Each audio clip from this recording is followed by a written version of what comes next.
नमस्कार दोस्तों, आपका DKG study point YouTube channel में आपका स्वागत है। आज हम राजस्थान के कक्षा 9वीं की जो आगामी 2021 के पाठ्यक्रम में एक बुक लगने वाली है कक्षा 9वीं की, उसमें अध्ययन करेंगे। इस पुस्तक से राजस्थान के जितने भी एग्ज़ाम हैं उन सभी में प्रश्न आने की संभावना बहुत ज़्यादा है। तो ये पेपर की दृष्टि से ये बुक बहुत ही अच्छी मानी जाती है। तो ये बुक जो भी राजस्थान का अध्ययन है उसमें जो भी राजस्थान की प्रतियोगिता है उससे 100% इससे राजस्थान की कला संस्कृति तथा स्वतंत्रता आंदोलन तथा राजस्थान के प्रमुख व्यक्तित्व है इनका अध्ययन करेंगे। और ये पुस्तक एग्ज़ाम की दृष्टि से 100% सहायक सिद्ध होगी। तो हम आज इसका अध्ययन करेंगे। तो देखिए, इस पुस्तक के बारे में, इसका हम पहला अध्ययन के बारे में बात करेंगे। देखिए, आज हम कक्षा 9वीं की इस पुस्तक का एक प्रथम अध्ययन 1857 की क्रांति 1857 की क्रांति का अध्ययन करेंगे। ये 1857 की क्रांति इम्पोर्टेंट फैक्ट है, ये राजस्थानी के एग्जामों में पूछे जाते हैं। तो देखिए, चलते हैं। इसमें देखिए, मुगल साम्राज्य के पतन के पश्चात देश में उत्पन्न अराजकता से राजस्थान भी अछूता नहीं रहा था। राजस्थान में 1857 की क्रांति का बहुत बड़ा हाथ था। औरंगजेब की मृत्यु के से उत्पन्न शक्ति, स्थिरता और एकांगवारी से मराठों ने भर दिया था। औरंगजेब की मृत्यु के पश्चात 1857 की क्रांति का मुख्य कारण उसके बाद ही माना जाता है। मराठों ने दक्षिणी में प्रभुत्व स्थापित करने के पश्चात मालवा, गुजरात में अपना प्रभाव स्थापित कर लिया था। अतः अब उनके लिए राजस्थान में प्रवेश करना सहज हो गया था। मई 1711 ईस्वी में प्रथम बार मराठों ने मंदसौर के निकट मेवाड़ क्षेत्र में धन एकत्रित किया। सर्वप्रथम मराठों ने मेवाड़ क्षेत्र में अपना प्रभुत्व स्थापित करने का प्रयास किया। इस घटना से चिंतित उदयपुर के महाराणा संग्राम सिंह ने पहले जयपुर के शासक जय सिंह बाद में मुगल बादशाह मोहम्मद शाह से मराठा साम्राज्य के बारे में विचार विमर्श किया। और 1724 ईस्वी के बाद राजस्थान में मराठा आक्रमणों में तेजी आई। 1724 ईस्वी के बाद मराठाओं ने राजस्थान में आक्रमण में तेजी आई। इसी बीच 1724 के मध्य अप्रैल 1734 ईस्वी में बूंदी से पदच्युत यानी कि बूंदी के शासक बुद्ध सिंह को हटाने के बाद मराठा सहायता प्राप्त कर दलेल सिंह को गद्दी पर से हटा दिया गया था। दलेल सिंह को बूंदी के गद्दी को हटा दिया गया था। राजस्थान के किसी शासक द्वारा आंतरिक संघर्ष से मराठाओं को आमंत्रित करने का यह प्रथम अवसर था। बूंदी का प्रथम राजा था जिसने मराठों को राजस्थान में आमंत्रित किया था। बाद में राजस्थान में मराठों का हस्तक्षेप बढ़ता गया। इसके बाद मराठों का राजस्थान में अपना वर्चस्व बढ़ाने के लिए हस्तक्षेप बढ़ता ही चला गया। 1735 ईस्वी में मालवा पर अधिकार करने के बाद मराठों को राजस्थान पर आक्रमण करने के लिए एक आसान मार्ग मिल गया था। इसके बाद राजस्थान में बूंदी के राजा के बुलाने के बाद, आमंत्रित करने के बाद मराठाओं को राजस्थान में आक्रमण करने के एक आसान सा तरीका मिल गया था। राजस्थान में मराठे कोटा, मेवाड़, डूंगरपुर, बांसवाड़ा में घुसपैठ कर वहाँ से धन पाने के बाद कुछ समय तक संतुष्ट रहे, लेकिन शीघ्र ही वे राजाओं को नहीं वरन सेठ साहूकारों को भी लूटने लगे। मुगल मराठाओं ने सिर्फ राजाओं को नहीं लूटा, लेकिन वहाँ के आम जनता यानी सेठ साहूकारों को भी यहाँ से के राजा लूटने लगे थे। उसके बाद देखिए, उन्होंने राजस्थान के नरेशों से आंतरिक मामलों में हस्तक्षेप करना शुरू कर दिया। राज्य के आंतरिक मामलों में भी मराठाओं ने हस्तक्षेप करना प्रारंभ कर दिया था। बूंदी, जोधपुर और जयपुर रियासतों में उनका प्रवेश इसी बहाने से हुआ। बूंदी और जोधपुर, जयपुर रियासतों में मराठों ने अपना प्रवेश आंतरिक मामलों में हस्तक्षेप के कारण ही प्रवेश कर सके थे। नादिर शाह के आक्रमण के समय मराठों ने हिंदू धर्म के नाम पर राजस्थान के राजाओं को संगठित करने का प्रयास किया। नादिर शाह के आक्रमण के समय मराठों ने हिंदू धर्म के नाम पर राजस्थान के राजाओं को संगठित करने का प्रयास किया, लेकिन मुगल दरबार में दलबंदी के कारण राजपूत शासक भी परस्पर लड़ने लगे थे। इससे राजपूत शासक आपस में लड़ने लगे। इस प्रकार केंद्र में उत्पन्न न्यूनता से पूर्ति के लिए मराठा राजस्थान में आने लगे। शाहू ने पेशवा बाजीराव को राजस्थान में चौथ नामक कर व सरदेशमुखी कर प्राप्त करने का आदेश दिया।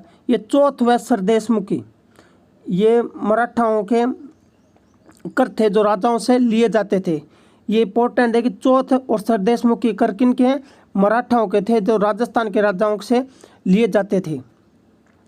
1732 ईस्वी में सवाई जय सिंह को मालवा का सूबेदार बना। 1732 ईस्वी में सवाई जय सिंह मालवा का सूबेदार बना। उसने मराठों ने घेर लिया था। जय सिंह ने पराजय स्वीकार कर ली और 28 परगने मराठों को देने पड़े थे। महाराजा जय सिंह जो मालवा का सूबेदार था उसने 28 परगने मराठों को देने पड़े थे। 1761 से 17वीं कांड के मध्य राजस्थान में राजपूत शासकों की कमजोर स्थिति के कारण विभिन्न राज्यों पर मराठों का प्रभुत्व स्थापित हो गया था। राजस्थान में बढ़ते मराठा हस्तक्षेप से जयसिंह व अन्य राजपूत राजाओं की आंखें खोल दी थी। मराठों ने मुक्ति पाने के लिए धन का सहारा लिया। मराठों का मुक्ति पाने का एक ही मात्र सहारा था धन। पर जब धन लेने के बाद भी मराठाओं ने अपना राज्य उन्होंने अपना प्रभुत्व खाली नहीं किया था, तो पुनः संगठित किए जाने लगे। जब धन के बजाय शक्ति के प्रयोग से मराठाओं को राजस्थान से निकालने का निश्चय किया गया था। जब राजस्थान के राजाओं ने धन से नहीं बल्कि अपनी शक्ति से मराठाओं को निकालने का प्रयास किया था, अतः जुलाई 1734 ईस्वी में जयपुर, जोधपुर, उदयपुर, कोटा, किशनगढ़, नागौर, बीकानेर के शासक मेवाड़ में हुरडा नामक सम्मेलन मेवाड़ में हुआ था। जय सिंह के समय इसका अध्यक्ष था। ये जुलाई 1734 में हुए थे। 17 जुलाई 1734 को एक संधि पत्र पर हस्ताक्षर हुए, जिसके अनुसार राजस्थान के सभी शासकों ने विपत्ति के समय सहयोग देने का वादा किया था। ये हुरडा सम्मेलन इसलिए हुआ था कि ये सभी राजा एकत्रित हुए तथा विपत्ति के समय जो भी राजा विपत्ति के समय हो उसमें सभी राजा मिलकर उसका सहयोग करेंगे। ये हुरडा सम्मेलन इसी का संधि पत्र था। वर्षा ऋतु के बाद मराठों के विरुद्ध कार्रवाई हेतु रामपुरा में एकत्रित होना तय हुआ था। ये रामपुरा मेवाड़ में पड़ता है। रामपुरा में एकत्रित होना तय हुआ था। किसी राजा के शत्रु को अपने राज्य में आश्रय शरण न देने की शपथ ली गई थी तथा किसी भी राजा को या अपने शत्रु को राजस्थान में या राजस्थान के राजाओं ने कहा कि प्रवेश नहीं दिया जाएगा या शरण भी नहीं दी जाएगी। परंतु इस सम्मेलन के वांछित परिणाम नहीं निकले, क्योंकि रियासती शासकों ने आपसी द्वेष था। यहाँ के राजाओं ने आपसी द्वेषता के कारण किसी का भी प्रतिभा संपन्न और क्रियाशील नेतृत्व का अभाव रहा। राजस्थान के राजाओं में प्रतिद्वंद सम्मेलन व क्रियाशीलता का अभाव रहा। रियासतों की राजाओं की स्वार्थी नीतियाँ और कार्य संभव सम्मेलन की असफलता के लिए उत्तरदायी थे। यह राजस्थान की स्वार्थ नीतियाँ थी तथा असफलता का यही कारण था कि राजस्थान के अपनी खुद की स्वार्थ के लिए उन्होंने किसी का सहयोग नहीं दिया। 1735 में मुगल सम्राट और राजपूत शासकों की सेनाओं ने मराठों को खदेड़ने का पुनः असफल प्रयास किया। मुगल शासक और राजपूत राजाओं ने मराठों को खदेड़ने का प्रयास किया, लेकिन वो असफल रहा। पेशवा अक्टूबर 1735 ईस्वी में उत्तर भारत की यात्रा पर निकल गया। पेशवा 1700 मराठों का जो राजा है वो पेशवा कहलाता है। तो वो 1735 ईस्वी में उत्तर भारत की यात्रा पर निकल गया। उसने महाराजा जगत सिंह का आतिथ्य स्वीकार किया। महाराजा जगत सिंह ने राजस्थान में उसे आमंत्रित किया और उपहार व चौथ का समझौता किया। उन्होंने उपहार दिए व चौथ एक नामक कर था उस पर समझौता कर लिया। फिर वह जयपुर आ गया। जय सिंह ने मराठों और मुगल सम्राटों में समझौता करवाना था, पर वह असफल रहा। जय सिंह ने मराठों व मुगलों में समझौता कराने के रहा, लेकिन वह असफल रहा। पेशवा की राजस्थान यात्रा पर देखिए, पेशवा की राजस्थान यात्रा पर का परिणाम यह निकला कि मुगलों के साथ साथ राजपूत मराठों को के भी करदाता बन गए। पेशवाओं का यह राजस्थान में आना यह परिणाम निकला कि मुगलों के साथ साथ राजपूत मराठों के भी करदाता बन गए थे। 1738 ईस्वी में मुगल सम्राट की ओर से निजाम को बिना युद्ध 1738 में मुगल सम्राट की ओर से निजाम को बिना युद्ध किए ही दुरशाही की संधि अपमानजनक संधि करनी पड़ी। 1738 में मराठों से मुगलों को निजाम के बिना लड़े हुए ही एक अपमानजनक संधि करनी पड़ी, जिसके अनुसार मराठों को मालवा की सूबेदारी और 50 लाख रुपए प्राप्त हुए। इस संधि में मराठों को मालवा की सूबेदारी व 50 लाख रुपए सालाना प्राप्त मिलने को राजी हुए थे। 1742 ईस्वी में मराठाओं ने मारवाड़ में प्रतिष्ठित होकर सोजत, रायपुर और जैतारण के परगनों में चौथ वसूलना प्रारंभ कर दिया था। 1742 में उन्होंने मारवाड़ में प्रविष्ट होकर सोजत, रायपुर और जैतारण के परगनों से चौथ वसूला।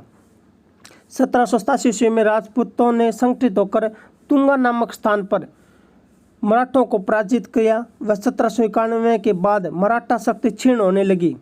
1791 के बाद मराठा शक्ति में कमी आने लगी। इस समय दक्षिणी भारत में अंग्रेजों ने अपने पैर जमा लिए थे और राजस्थान में घुसने का प्रयास भी कर रहे थे। 1791 तक अंग्रेजों ने दक्षिणी भारत में अपना प्रभुत्व स्थापित कर लिया था, लेकिन वे राजस्थान में घुसने के या राजस्थान में भी अपने आप को प्रभुत्व स्थापित करने के लिए प्रयास करने लगे थे। राजस्थान के राज्यों में उत्तराधिकारी के संघर्ष और सामंती प्रतिस्पर्धा के कारण उनकी राजनीतिक स्थिति कमजोर हो गई थी। राजस्थान के राज्यों में उत्तराधिकारी संघर्ष व सामंती प्रतिस्पर्धा के कारण उनमें राजनीतिक स्थिरता कमजोर हो गई थी। 1791 में अंबाजी इगले ने मेवाड़ के महाराणा से सौंप दिया। फलस्वरूप डूंगरपुर, बांसवाड़ा, प्रतापगढ़ आदि क्षेत्रों पर मेवाड़ के महाराणा का अधिकार हो गया था। परंतु सियासी घरानों के आपसी दुश्मनी के कारण अंबाजी इगले पूर्ण सफलता नहीं प्राप्त कर सके। सन 1795 ईस्वी में मेवाड़ पर चूड़ावतों का अधिकार हो गया था। अतः उनका शासकीय समूहों के साथ संघर्ष शुरू हो गया था तथा उनका शासकों के साथ संघर्ष भी शुरू हो गया था। 802 ईस्वी में अमीर खां पिंडारी ने नाथद्वारा पर अधिकार कर लिया। अमीर खां पिंडारी जो कि मराठा था, उसने नाथद्वारा पर अधिकार कर लिया। भीम सिंह रियासती घरानों के अपनी वंशज को नियंत्रित नहीं कर पाए। 803 ईस्वी में मेवाड़ के शासक ने जयपुर नरेश के माध्यम से अंग्रेजों से संधि करने का प्रयास किया। 1803 में जयपुर नरेश ने अंग्रेजों को संधि इसी कारण मराठों के भय से संधि करने का प्रयास किया। वह असफल रहा, लेकिन वह अंग्रेजों से संधि करने में असफल रहा। 1793 ईस्वी से 1813 ईस्वी के मध्य जोधपुर की अव्यवस्था का मुख्य कारण सामंती प्रतिस्पर्धा, संकीर्णता, उत्तराधिकारी का संघर्ष था। दोनों ही पक्षों में बाटेत के सैनिकों को ऊंची धनराशि देकर अपनी ओर मिलाने का प्रयास किया गया। परिणाम यह निकला कि राज्य आर्थिक संकट से घिर गया। इन दोनों के कारण से जोधपुर की अव्यवस्था राज्य का आर्थिक संकट पैदा हो गया। राजस्थान के शासकों ने मराठों के बढ़ते आतंक से मुक्ति पाने के लिए मराठों से शत्रु अंग्रेजों से मित्रता करने के प्रयास शुरू कर दिए थे। राजस्थान के शासकों ने मराठों के बढ़ते आतंक के मुक्ति पाने के लिए शत्रु अंग्रेजों से राजस्थान के राजाओं ने मित्रता प्रारंभ कर दी। सर्वप्रथम जयपुर के महाराजा पृथ्वी ने 1776 ईस्वी में अपने एक प्रतिनिधि को गवर्नर जनरल के पास भेजा और अंग्रेजों से मैत्री की इच्छा प्रकट की। सर्वप्रथम जयपुर रियासत थी जिसने 1776 ईस्वी में जयपुर के महाराजा पृथ्वी ने एक प्रतिनिधि गवर्नर जनरल के पास भेजा वह अंग्रेजों से मित्रता की इच्छा प्रकट की। जोधपुर राज्य ने भी ऐसा ही सब प्रयास किया पर वह सफल नहीं हुआ। 803 ईस्वी में अपनी नीति में परिवर्तन कर अंग्रेजों ने राजपूत राजाओं से संधि करने के इच्छुक हो गए। वह नवंबर 1803 में अंग्रेज सेनापति लॉर्ड लेक ने 1803 में अंग्रेज सेनापति लॉर्ड लेक ने राजस्थान की उत्तरी पूर्वी सीमा पर स्थित लासनवाड़ी के रण क्षेत्र में सिंधिया को निर्णायक के रूप में परास्त कर दिया। राजस्थान के उत्तर पश्चिमी दिशा में लासनवाड़ी का किला है, उसके रण में सिंधिया को निर्णायक युद्ध में परास्त कर दिया। मराठों की इस पराजय से राजपूत शासकों के लिए मराठों की अधीनता से मुक्ति का स्वर्णाक्षर प्रदान मिल गया था। अब मराठों को लासनवाड़ी के युद्ध में हराने के बाद अंग्रेजों ने जो लासनवाड़ी के युद्ध में हराया था उसके बाद राजपूत राजाओं राजस्थान के राजाओं में भी एक आस जगी कि यही में मराठों से मुक्ति दिला सकते हैं। तो 1803 ईस्वी में संधि की शर्तों में तय किया गया कि दोनों एक दूसरे के प्रति मित्रतापूर्ण व्यवहार रखेंगे, कंपनी राज्यों के खिराज नहीं दे लेगी, वह आंतरिक मामलों में भी सहयोग नहीं करेगी। इन राज्यों की सुरक्षा का दायित्व कंपनी पर रहेगा। अन्य राज्यों से विवाद करने पर कंपनी की सहायता या सुझाव लिए जाएंगे। ये प्रमुख इनके संधि के कारण थे। भरतपुर, अलवर, जयपुर, जोधपुर आदि ने इसी संधि पर हस्ताक्षर किए। भरतपुर, अलवर, जयपुर, जोधपुर आदि राजाओं ने भी इसी तरह की एक संधि अंग्रेजों से कर ली थी। 1811 ईस्वी में सेटन के स्थान पर चार्ल्स मेटकॉफ दिल्ली का रेजिडेंट बना। 1811 में सेटन के स्थान पर चार्ल्स मेटकॉफ दिल्ली का रेजिडेंट बना, जो कि सेना का सर्वेसर्वा होता है। उसने गवर्नर जनरल लॉर्ड मिंटो को सुझाव दिया कि मराठों, अमीर खां और पिंडारियों की विध्वंसकारी कार्यों को समाप्त करने के लिए ब्रिटिश संरक्षण में राजपूत राजाओं का एक संघ बना लिया जाए। ब्रिटिश राजाओं के संघ में एक राजपूत राज्य बना लिया। उस समय तत्कालीन गवर्नर लॉर्ड हेस्टिंग्स ने सभी विरोधियों का दमन करके भारत में कंपनी की सर्वोच्च सत्ता स्थापित करना चाहा था। लॉर्ड हेस्टिंग्स है वो सभी विरोधियों को ख़त्म कर, अपने दुश्मनों को ख़त्म कर भारत में सिर्फ कंपनी का ही सर्वोच्चता स्थापित करना चाहता था। किंतु यह तभी संभव था जब होलकर और सिंधिया को उनके राज्य में सीमित कर दिया जाए और पिंडारियों की शक्ति का दमन किया जाए। उस समय अंग्रेजों को सबसे अधिक भय था वो पिंडारियों से था, तथा ये पिंडारियों तब भी कर सकते हैं जब होलकर व सिंधिया को उनके राज्य में सीमित कर दिया जाए। इसके लिए राजपूत राजाओं को संरक्षण लेना अंग्रेजों के लिए अनिवार्य हो गया था। पिंडारियों को खत्म करने के लिए अंग्रेजों ने राजपूतों से संरक्षण लेना अनिवार्य हो गया था, क्योंकि राज्य ही सिंधिया, होलकर और पिंडारियों से प्रभावित थे, क्योंकि राजस्थान के राज्य ही इन पिंडारियों से पूर्ण रूप से प्रभावित थे। अतः अंग्रेजों ने 5 नवंबर 1817 ईस्वी को होलकर से एक नई संधि करके राजस्थान के राज्यों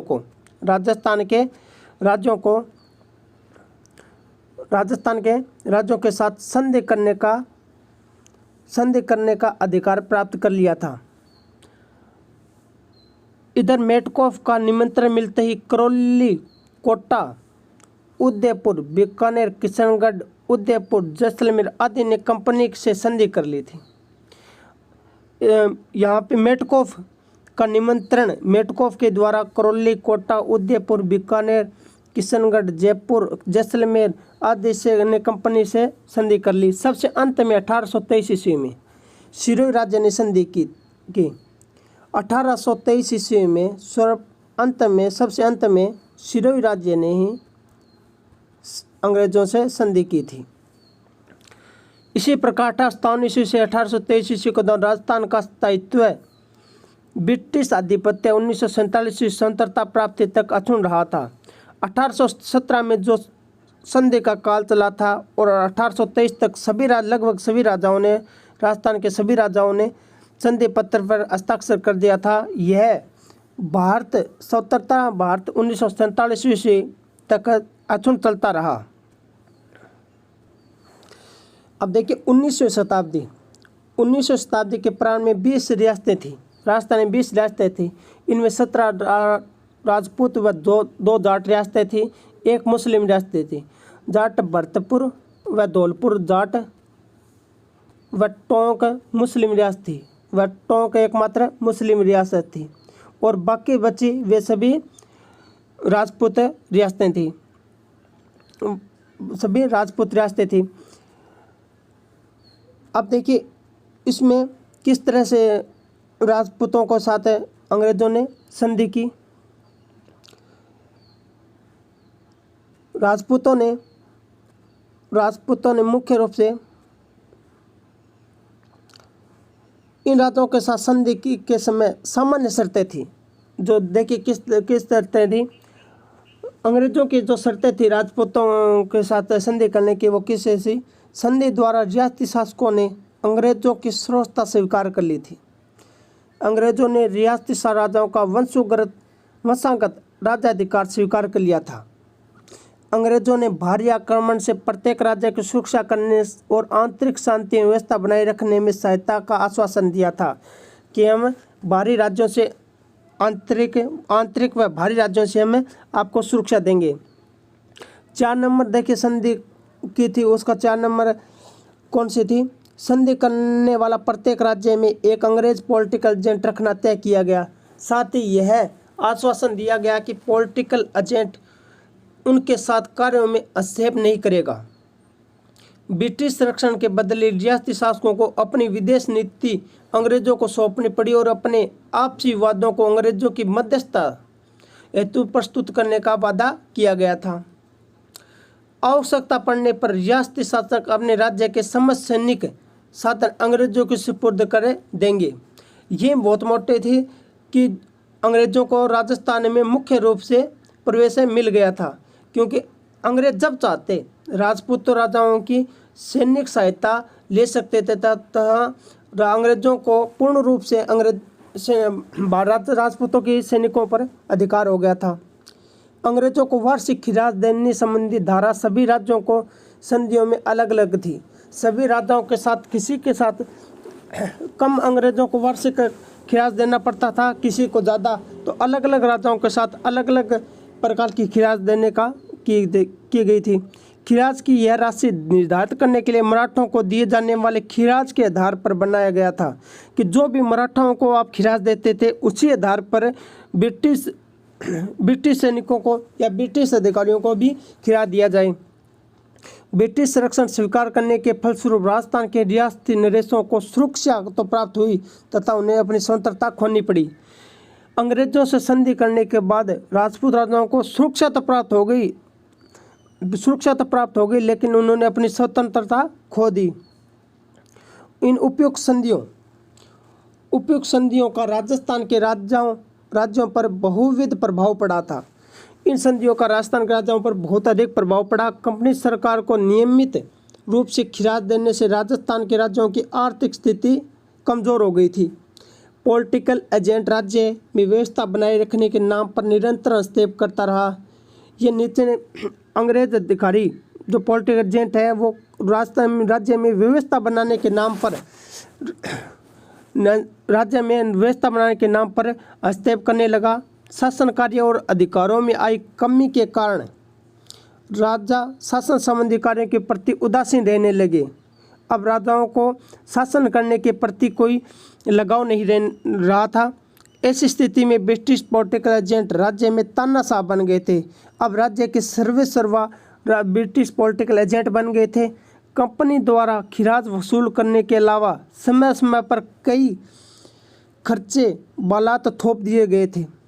अंग्रेजों ने राज्यों के आर्थिक साधनों पर भी अधिकार करने का प्रयास किया था। नमक उत्पादन के प्रमुख क्षेत्र सांबर झील और मेवाड़ के अफीम उत्पादक क्षेत्रों पर अधिकार कर लिया था। सर्वप्रथम अंग्रेजों ने जो सांबर झील है वहाँ से नमक उत्पादन व मेवाड़ के अफीम उत्पादक क्षेत्रों पर अधिकार कर लिया था। शांति और व्यवस्था बनाए रखने के नाम पर लगभग सभी राज्यों में अंग्रेज सैनिकों की टुकड़ियाँ स्थापित कर दी गई थी। ये सुरक्षा के नाम पर अंग्रेज अधिकारियों ने टुकड़ियाँ स्थापित की थी, लेकिन इसका उपयोग वे अंग्रेज खुद अपने लिए ही करने लग गए थे। स्थापित करने जिनका खर्च जो अंग्रेज अब टुकड़ियाँ स्थापित कर रहे थे उनका खर्च भी राज्य से ही वहन किया करने लगे थे। भारी खिराज पर ब्याज और अन्य कार्यों के थोपे जाने के फलस्वरूप राज्यों की आर्थिक स्थिति कमजोर हो गई थी। अब राज्यों की आर्थिक स्थिति कमजोर होने लगी थी। राजस्थान के शासकों ने मराठा आतंक से सुरक्षा एवं अपने सामंत पर नियंत्रण स्थापित करने के लिए अंग्रेजों के साथ 1868 ईस्वी की संधि की। संधि संपन्न होने के बाद राजपूत शासकों ने अंग्रेजों की सहायता से सामंतों की शक्ति कुचलने का प्रयास किया था। कालांतर में अंग्रेजों ने कई ऐसे कदम उठाए जिसमें सामंतों की स्थिति कमजोर होने हुई। यथा सामंतों की सैनिक सेवा के बदले अब उसमें नगद रुपया वसूल करने का निश्चय किया गया।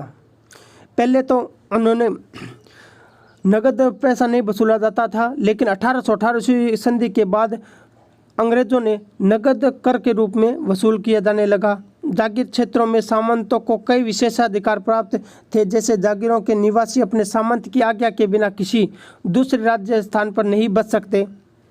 सामंत व्यापारियों से राहतदारी और दाना पानी आदि शुल्क वसूल करके उनके बदले व्यापारियों को सुरक्षा प्रदान करते थे। इसके साथ अब उन्होंने राजाओं के साथ साथ व्यापारियों से भी कर वसूल किया जाने लगा तथा व्यापारियों को भी अपने जाल में फांसना शुरू कर दिया था अंग्रेजों ने। इसके बाद विशेषाधिकारों को समाप्त कर लिया था। 19वीं सदी के पूर्वार्ध तक जागीर क्षेत्रों का नेतृत्व 19वीं सदी के पूर्वार्ध तक जागीर क्षेत्रों का नेतृत्व सामंतों के पास तथा समाज में उनकी प्रतिष्ठा भी बढ़ी चढ़ी थी, किंतु 29वीं सदी के अंत तक जागीर क्षेत्रों में सामंतों के नेतृत्व में कमी आई। अब वे अब उतने प्रभावशाली नहीं रहे थे। 19वीं शताब्दी के अंत तक जागीरों के प्रभाव क्षेत्र में भी कमी आने लगी। अंग्रेजों ने डूंगरपुर के शासक जसवंत सिंह को गद्दी से हटाकर प्रतापगढ़ के शासक के पुत्र दलपत सिंह को वहां का शासक नियुक्त कर दिया था। इससे राज्य की जनता में ब्रिटिश शासन के प्रति घृणा उत्पन्न होने लगी कि अंग्रेज है जो जब जी चाहे जिस राजा को गद्दी से हटा सकते हैं और जिस राजा को राजा बनाना चाहते बना सकते हैं। इससे वहाँ की जनता, राजस्थान की जनता में घृणा उत्पन्न होने लगी। इसी कारण जब अंग्रेजों ने जयपुर की राजमाता भटियाणी को अधिकारच्युत करने का प्रयास किया, यानी कि हटाने का प्रयास किया, तो वहाँ के लोगों ने क्रुद्ध होकर कप्तान ब्लेक की हत्या कर दी। कोटा में अंग्रेजों ने तत्कालीन महाराव किशोर सिंह के विरुद्ध रियासत के फौजदार जालिम